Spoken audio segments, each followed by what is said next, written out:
ਸਤਨਾਮ ਸ਼੍ਰੀ ਵਾਹਿਗੁਰੂ ਸਾਹਿਬ JIO. ਪਰਮ ਸਨਮਾਨਿਓ ਗੁਰੂ ਖਾਲਸਾ ਸਾਧ ਸੰਗਤ ਜੀ, ਵਾਹਿਗੁਰੂ ਜੀ ਕਾ ਖਾਲਸਾ, ਵਾਹਿਗੁਰੂ ਜੀ ਕੀ ਫਤਿਹ। ਕਿੱਡਾ ਵੀ ਵੱਡਾ ਆਦਮੀ ਹੋਵੇ, ਬੈਂਕ ਰੁਪਈਆਂ ਨਾਲ ਭਰਿਆ ਹੋਵੇ, ਲੇਕਿਨ ਜਾਣ ਵੇਲੇ ਕੀ ਲੈ ਕੇ ਜਾਂਦਾ ਹੈ? ਇੱਕ ਚੀਜ਼ ਵੀ ਨਾਲ ਨਹੀਂ ਜਾਇਆ ਕਰਦੀ, ਸਗੋਂ ਸਰੀਰ ਵੀ ਇੱਥੇ ਰਹਿ ਜਾਇਆ ਕਰਦਾ ਹੈ।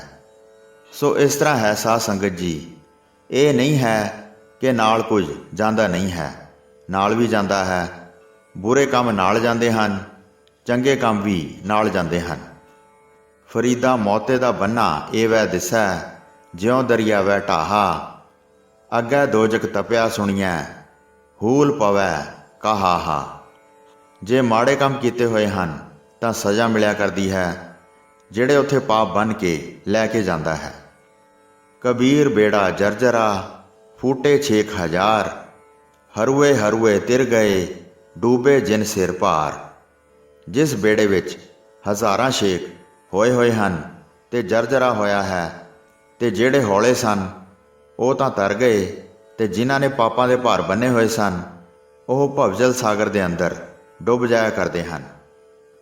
ਜਿਨ੍ਹਾਂ ਨੇ ਪਾਪਾਂ ਦੇ ਬੋਝ ਲੱਦੇ ਹੋਏ ਹਨ, ਨਿੰਦਿਆ ਦੇ, ਈਰਖਾ ਦੇ, ਵੈਰ ਦੇ, ਵਿਰੋਧ ਦੇ, ਮੋਹ ਦੇ, ਲੋਭ ਦੇ, ਕਾਮ ਦੇ ਤੇ ਕ੍ਰੋਧ ਦੇ, ਇਹਨਾਂ ਦੇ ਭਾਰ ਥੱਲੇ ਦਬ ਕੇ ਬੇੜਾ ਡੁੱਬ ਜਾਇਆ ਕਰਦਾ ਹੈ।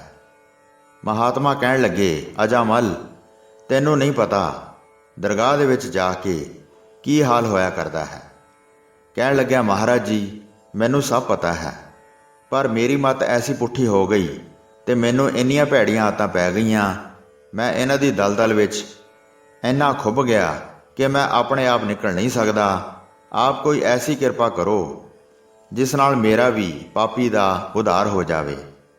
ਮਹਾਤਮਾ ਜੁਗਤੀ ਦੇ ਨਾਲ ਉਧਾਰ ਕਰ ਦਿਆ ਕਰਦੇ ਹਨ, ਕਿਉਂਕਿ ਇੱਕ ਪਰਮੇਸ਼ਰ ਹੈ ਤੇ ਇੱਕ ਉਸਦੇ ਸੰਤ ਹਨ।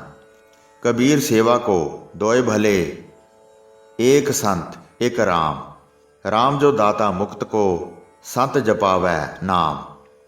ਵਾਹਿਗੁਰੂ ਮੁਕਤੀ ਦਾ ਦਾਤਾ ਹੁੰਦਾ ਤੇ ਸੰਤ ਦਾ ਕੰਮ ਨਾਮ ਜਪਾਉਣਾ ਹੋਇਆ ਕਰਦਾ ਹੈ। ਗਨਕਾ ਇੱਕ ਵੇਸਵਾ ਸੀ ਜੋ ਕਿ ਪਾਪਾਂ ਵਿੱਚ ਪ੍ਰਵਿਰਤ ਹੋਈ ਸੀ। ਇੱਕ ਸੰਤ ਜੰਗਲ ਵਿੱਚ ਰਹਿੰਦੇ ਸਨ। ਇੱਕ ਦਿਨ ਮੀਂਹ ਜ਼ੋਰ ਦੀ ਪਿਆ ਤੇ ਉਹਨਾਂ ਦੀ ਛੱਪਰੀ ਬਹੁਤ ਜ਼ਿਆਦਾ ਚੋਣ ਲੱਗ ਪਈ। ਮੀਂਹ ਥੋੜ੍ਹਾ ਰੁਕਿਆ ਤੇ ਉਸ ਤੋਂ ਬਚਣ ਵਾਸਤੇ ਸ਼ਹਿਰ ਵੱਲ ਨੂੰ ਤੁਰ ਪਏ। ਹੱਥ ਦੇ ਵਿੱਚ ਇੱਕ ਪਿੰਜਰਾ ਹੈ ਤੇ ਪਿੰਜਰੇ ਵਿੱਚ ਇੱਕ ਤੋਤਾ ਹੈ। ਸ਼ਹਿਰ ਵਿੱਚ ਆ ਗਏ ਤਾਂ ਅੱਗੇ ਇੱਕ ਦਰਵਾਜ਼ਾ ਵੇਖਿਆ। ਸੇਜ ਸੋਹਣੀ ਚੰਦਨ ਚੋਆ, ਨਰਕ ਘੋਰ ਕਾ ਦੁਆਰਾ। ਇਹ ਦਰਵਾਜ਼ਾ ਇੱਕ ਵੇਸਵਾ ਦੇ ਘਰ ਦਾ ਸੀ, ਜਿੱਥੇ ਘੋਰ ਨਰਕਾਂ ਦੇ ਟਿਕਟ ਮਿਲਿਆ ਕਰਦੇ ਹਨ, ਤੇ ਪਾਪ ਦਾ ਇਹ ਸਾਕਾਰ ਰੂਪ ਸੀ। ਇੱਥੇ ਆ ਕੇ ਮਹਾਤਮਾ ਖੜੇ ਹੋ ਗਏ ਤੇ ਮਨ ਦੇ ਅੰਦਰ ਕਹਿਣ ਲੱਗੇ ਕਿ ਦੇਖੋ, ਇਸ ਬੀਬੀ ਨੂੰ ਮਾਨਸ ਜਨਮ ਪ੍ਰਾਪਤ ਹੋਇਆ।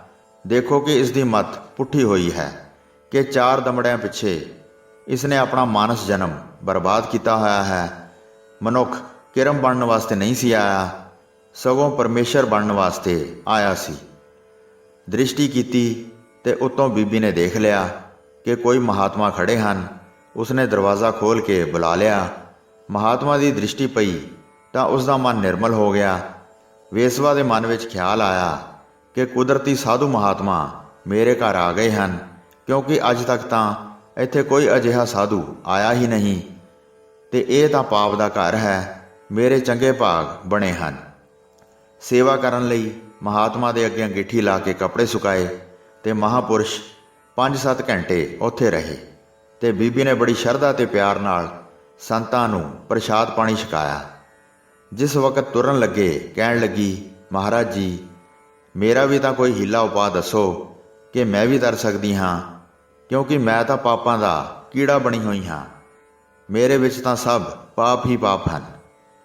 ਇਸ ਤਰ੍ਹਾਂ ਮਹਾਤਮਾ ਨੇ ਬੇਨਤੀ ਸੁਣੀ ਤੇ ਮਨ ਵਿੱਚ ਵਿਚਾਰ ਆਈ ਕਿ ਇਹ ਨਾਮ ਤਾਂ ਜਪ ਨਹੀਂ ਸਕਦੀ, ਕਿਉਂਕਿ ਇਸਨੇ ਪਾਪ ਬਹੁਤ ਕੀਤੇ ਹੋਏ ਹਨ।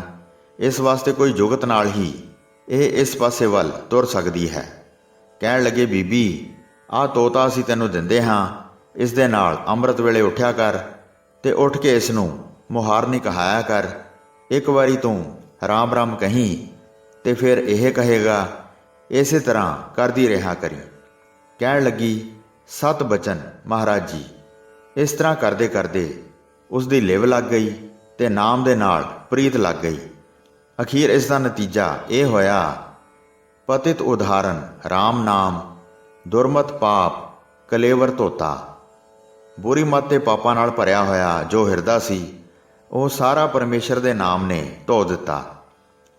ਜਦੋਂ ਅਖੀਰ ਸਮਾਂ ਆਇਆ ਤਾਂ ਰਾਮ ਰਾਮ ਕਰਦੀ ਦੇ ਪ੍ਰਾਣ ਨਿਕਲ ਗਏ, ਕਿਉਂਕਿ ਪਿੰਜਰੇ ਵਿੱਚ ਸੱਪ ਬੈਠਾ ਸੀ। ਤੋਤੇ ਦੀ ਆਵਾਜ਼ ਨਾ ਆਉਣ ਕਰਕੇ ਹੱਥ ਨਾਲ ਹਿਲਾਉਣ ਲੱਗੀ ਤਾਂ ਸੱਪ ਨੇ ਡੰਗ ਮਾਰਿਆ ਤੇ ਚੜ੍ਹਾਈ ਕਰ ਗਈ ਤੇ ਇਸ ਨੂੰ ਵਿਵਾਨ ਲੈਣ ਵਾਸਤੇ ਆ ਗਏ ਤੇ ਬੈਕੁੰਠ ਵਿੱਚ ਇਸ ਦਾ ਵਾਸਾ ਹੋ ਗਿਆ।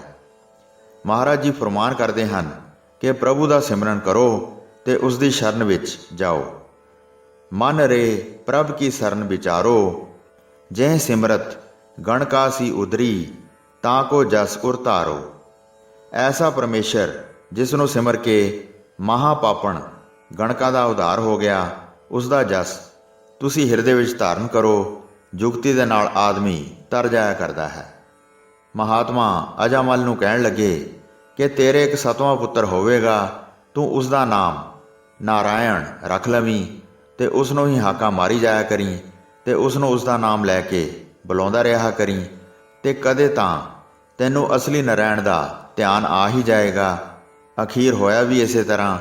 ਜਦੋਂ ਅਖੀਰ ਸਮਾਂ ਆਇਆ ਤਾਂ ਜਮਦੂਤ ਆ ਕੇ ਖੜ ਗਏ। ਉਹਨਾਂ ਨੂੰ ਵੇਖ ਕੇ ਡਰ ਗਿਆ ਤੇ ਫਿਰ ਇਸ ਨੇ ਪੁੱਤਰ ਨੂੰ ਆਵਾਜ਼ ਦਿੱਤੀ, ਪੁੱਤਰ ਨਾਰਾਇਣ, ਪੁੱਤਰ ਨਾਰਾਇਣ। 2 ਵਾਰੀ ਕਿਹਾ ਤਾਂ ਇੱਕ ਸਾਹ ਬਾਕੀ ਰਹਿ ਗਿਆ। ਉਸ ਵੇਲੇ ਇਸ ਨੂੰ ਧਿਆਨ ਆ ਗਿਆ ਕਿ ਪੁੱਤਰ ਨੇ ਇੱਥੇ ਮੇਰੀ ਕੀ ਸਹਾਇਤਾ ਕਰਨੀ ਹੈ, ਮੈਂ ਨਾਰਾਇਣ ਨੂੰ ਕਿਉਂ ਨਾ ਆਵਾਜ਼ ਮਾਰਾਂ। ਤੇ ਉਸਨੇ ਅਖੀਰਲੇ ਇੱਕ ਸਾਹ ਦੇ ਵਿੱਚ ਹੇ ਨਾਰਾਇਣ ਇੰਨਾ ਕਹਿ ਦਿੱਤਾ ਤੇ ਨਾਲ ਦੀ ਨਾਲ ਹੀ ਸਾਹ ਨਿਕਲ ਗਏ। ਮਹਾਰਾਜ ਜੀ ਫਰਮਾਨ ਕਰਦੇ ਹਨ, ਅਜਾਮਲ ਕੋ ਅੰਤ ਕਾਲ ਮੈਂ ਨਾਰਾਇਣ ਸੁਧ ਆਈ। ਜਦੋਂ ਨਾਰਾਇਣ ਦੀ ਸੁਧ ਆਈ ਤਾਂ ਇੱਕ ਵਾਰੀ ਵਾਹਿਗੁਰੂ ਨਾਰਾਇਣ ਕਿਹਾ ਹੋਇਆ ਹੀ, ਜਾਂ ਗਤ ਕੋ ਜੋਗੀਸਰ ਬਾਂਛਤ, ਸੋ ਗਤ ਛਿਨ ਮੈਂ ਪਾਈ। ਜਿਸ ਗਤੀ ਵਾਸਤੇ ਵੱਡੇ ਵੱਡੇ ਤਪੀ ਜੋਗੀ ਤਪੱਸਿਆ ਕਰਦੇ ਹਨ, ਪ੍ਰਾਣਾਯਾਮ ਕਰਦੇ ਹਨ, ਅੱਖ ਝਮਕਣ ਦੇ ਸਮੇਂ ਵਿੱਚ ਉਹ ਗਤੀ ਪ੍ਰਾਪਤ ਹੋ ਗਈ। ਉਸੇ ਵੇਲੇ ਵਿਵਾਨ ਆ ਗਏ ਤੇ ਦੇਵਗਣ ਉਸ ਨੂੰ ਵਿਵਾਨਾਂ ਵਿੱਚ ਚੜ੍ਹਾ ਕੇ ਲੈ ਗਏ। ਮਹਾਰਾਜ ਜੀ ਕਹਿੰਦੇ ਹਨ ਕਿ ਉਸ ਨੂੰ ਵੱਡੀ ਗਤੀ ਪ੍ਰਾਪਤ ਹੋ ਗਈ। ਅਜਾਮਲ ਪਾਪੀ ਜਗ ਜਾਣੇ, ਨਿਮਖ ਮਾਹੇ ਨਿਸਤਾਰਾ। ਅੱਖ ਦੇ ਝਮਕਣ ਜਿੰਨੇ ਚਿਰ ਵਿੱਚ ਇਸ ਦਾ ਨਿਸਤਾਰਾ ਹੋ ਗਿਆ। ਅੰਤ ਕਾਲ ਨਾਰਾਇਣ ਸਿਮਰੈ, ਐਸੀ ਚਿੰਤਾ ਮੇਂ ਜੇ ਮਰੈ। ਬਦਤ ਤਿਲੋਚਨ ਤੇ ਨਰ ਮੁਕਤਾ, ਪੀਤਾੰਬਰ ਵਾ ਕੇ ਹਿਰਦੈ ਬਸੈ।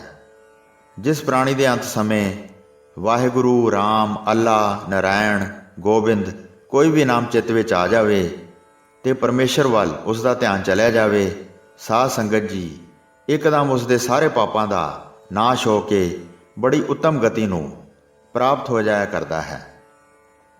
ਸੋ ਕਲਯੁਗ ਰਾਜਾ ਪ੍ਰੀਛਤ ਨੂੰ ਕਹਿਣ ਲੱਗਿਆ, ਮੇਰੇ ਅੰਦਰ ਗੁਣ ਵੀ ਬਹੁਤ ਹਨ, ਭਾਵੇਂ ਮੇਰੇ ਅੰਦਰ ਔਗਣ ਵੀ ਬਹੁਤ ਹਨ।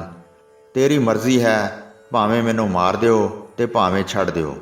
ਰਾਜਾ ਪ੍ਰੀਛਤ ਕਹਿਣ ਲੱਗਿਆ, ਹੇ ਕਲਯੁਗ, ਕਿ ਐਸਾ ਯੁੱਗ ਤਾਂ ਵੇਖਿਆ ਹੀ ਨਹੀਂ, ਕਿਉਂਕਿ ਤੇਰੇ ਯੁੱਗ ਦੇ ਅੰਦਰ ਨਾਮ ਦੀ ਬਹੁਤ ਵਡਿਆਈ ਹੈ। ਕਲਯੁਗ ਨਾਵੇਂ ਕੀ ਵਡਿਆਈ। ਇਸ ਯੁੱਗ ਵਿੱਚ ਨਾਮ ਦੀ ਵਡਿਆਈ ਹੈ ਤੇ ਬਾਕੀ ਕਰਮ ਕਿਰਤ ਦੀ ਕੋਈ ਵੀ ਪੇਸ਼ ਨਹੀਂ ਜਾਂਦੀ। ਸਾਰੇ ਕਰਮ ਧਰਮ ਟੁੱਟ ਜਾਇਆ ਕਰਦੇ ਹਨ। ਜੇ ਕੋ ਸਤ ਕਰੇ ਸੋ ਛੀਜੈ, ਤਪ ਕਰ ਤਪ ਨਾ ਹੋਈ। ਜੇ ਕੋ ਨਾਉ ਲਏ ਬਦਨਾਵੀ, ਕਲ ਕੇ ਲੱਖਣ ਏਈ। ਸੋ ਕਲਯੁਗ ਦੇ ਲੱਛਣ ਹੀ ਐਸੇ ਹਨ। ਮਹਾਰਾਜ ਗੁਰੂ ਨਾਨਕ ਸਾਹਿਬ ਸਾਨੂੰ ਸੰਬੋਧਨ ਕਰਦੇ ਹੋਏ ਫਰਮਾਉਂਦੇ ਹਨ ਕਿ ਭਾਈ, ਹੁਣ ਨਾਮ ਬੀਜਣ ਦੀ ਰੁੱਤ ਆਈ ਹੋਈ ਹੈ। ਜਿਸ ਤਰ੍ਹਾਂ ਹੁਣ ਕਣਕਾਂ ਬੀਜਣ ਦੀ ਰੁੱਤ ਆਈ ਹੋਈ ਸੀ, ਜੇ ਕੋਈ ਇਸ ਰੁੱਤ ਵਿੱਚ ਧਾਨ ਬੀਜਣ ਲੱਗ ਜਾਵੇ, ਕਪਾਹ ਬੀਜਣ ਲੱਗ ਜਾਵੇ, ਮੱਕੀ ਬੀਜਣ ਲੱਗ ਜਾਵੇ, ਤਾਂ ਮੱਕੀ ਨੂੰ ਗੱਠ ਨਹੀਂ ਪਾਟਿਆ ਕਰਦੀ। ਹਰੀ ਤਾਂ ਜ਼ਰੂਰ ਹੋ ਜਾਵੇਗੀ, ਕਪਾਹ ਵੀ ਹਰੀ ਹੋ ਜਾਏਗੀ, ਪਰ ਉਸ ਨੂੰ ਟਿੰਡੇ ਨਹੀਂ ਲੱਗਣਗੇ। ਇਸ ਤਰ੍ਹਾਂ ਰੁੱਤ ਬੀਜਣ ਦੀ ਆ ਗਈ, ਸਰੋਂ ਬੀਜਣ ਦੀ ਰੁੱਤ ਆ ਗਈ। ਜਿਹੜੀ ਰੁੱਤ ਹੋਵੇ ਤੇ ਉਸ ਰੁੱਤ ਮੁਤਾਬਕ ਬੀਜ ਪਾ ਦਈਏ ਤਾਂ ਫਲ ਜਾਇਆ ਕਰਦਾ ਹੈ। ਜੇਕਰ ਕੁਰਤਾ ਬੀਜ ਪਾ ਦਈਏ ਤਾਂ ਉਹ ਜੰਮਿਆ ਨਹੀਂ ਕਰਦਾ, ਮਿਹਨਤ ਜ਼ਾਇਆ ਚਲੀ ਜਾਂਦੀ ਹੈ। ਸੋ ਮਹਾਰਾਜ ਜੀ ਕਹਿੰਦੇ ਹਨ ਕਿ ਭਾਈ ਹੁਣ ਨਾਮ ਬੀਜਣ ਦੀ ਰੁੱਤ ਆਈ ਹੋਈ ਹੈ, ਨਾਮ ਬੀਜ ਲਓ, ਦੇਖਿਓ ਕਿਤੇ ਭੁੱਲ ਨਾ ਜਾਇਓ। ਅਬ ਕਲੂ ਆਇਓ ਰੇ, ਇੱਕ ਨਾਮ ਬੋਵੋ ਬੋਵੋ, ਅਨਰੂਤ ਨਾਹੀ ਨਾਹੀ, ਮਤ ਭਰਮ ਭੂਲੋ ਭੂਲੋ। ਮਹਾਰਾਜ ਜੀ ਕਹਿੰਦੇ ਹਨ ਕਿ ਭਾਈ ਪ੍ਰੇਮੀਓ, ਭਰਮ ਵਿੱਚ ਨਾ ਪਵੋ, ਹੁਣ ਨਾਮ ਬੀਜਣ ਦੀ ਰੁੱਤ ਆਈ ਹੋਈ ਹੈ। ਸੋ ਕਲਯੁਗ ਦੇ ਅੰਦਰ ਨਾਮ ਜਪਣ ਦਾ ਬਹੁਤ ਵੱਡਾ ਫਲ ਹੋਇਆ ਕਰਦਾ ਹੈ। ਬਾਕੀ ਕਰਮ ਤੇ ਹੋਰ ਤੀਰਥ ਵਰਤ ਆਦਿ ਚੀਜ਼ਾਂ ਕੰਮ ਨਹੀਂ ਦਿਆ ਕਰਦੀਆਂ। ਸੰਸਾਰ ਨੂੰ ਪਤਾ ਨਹੀਂ ਹੈ ਕਿ ਨਾਮ ਦੇ ਵਿੱਚ ਕਿੰਨੀ ਸ਼ਕਤੀ ਹੈ। ਅੱਲਾ 2 ਅੱਖਰ ਹਨ, ਹਰੀ 2 ਅੱਖਰ ਹਨ ਤੇ ਰਾਮ 2 ਅੱਖਰ ਹਨ। ਹਰੇ ਰਾਮ 4 ਅੱਖਰ ਹਨ, ਵਾਹਿਗੁਰੂ 4 ਅੱਖਰ ਹਨ। ਲੇਕਿਨ ਜਦੋਂ ਨਾਮ ਗੁਰੂ ਤੋਂ ਪ੍ਰਾਪਤ ਹੋ ਜਾਂਦਾ ਹੈ, ਉਸ ਵੇਲੇ ਇਹਦੇ ਵਿੱਚ ਸ਼ਕਤੀ ਪੈ ਜਾਇਆ ਕਰਦੀ ਹੈ। ਮੰਤਰ ਕੀ ਹੁੰਦੇ ਹਨ? ਇਹਨਾਂ ਨਾਲ ਮੱਝ ਨੂੰ ਨਜ਼ਰ ਲੱਗ ਗਈ ਠੀਕ ਹੋ ਜਾਂਦੀ ਹੈ। ਇਹ ਮੰਤਰ ਤਾਂ ਕੇਵਲ ਭੂਤ ਪ੍ਰੇਤਾਂ ਨੂੰ ਵਸ ਕਰਨ ਲਈ ਸਿੱਧ ਕੀਤੇ ਹੁੰਦੇ ਹਨ। ਇਸੇ ਤਰ੍ਹਾਂ ਇਹ ਵਾਹਿਗੁਰੂ ਗੁਰੂ ਮੰਤਰ ਹੈ। ਵਾਹਿਗੁਰੂ ਦੇ ਨਾਮ ਦੀ ਸ਼ਕਤੀ ਦਾ ਸੰਸਾਰ ਨੂੰ ਪਤਾ ਨਹੀਂ ਹੈ। ਵਾਹਿਗੁਰੂ ਜੀ ਕਾ ਖਾਲਸਾ, ਵਾਹਿਗੁਰੂ ਜੀ ਕੀ ਫਤਿਹ।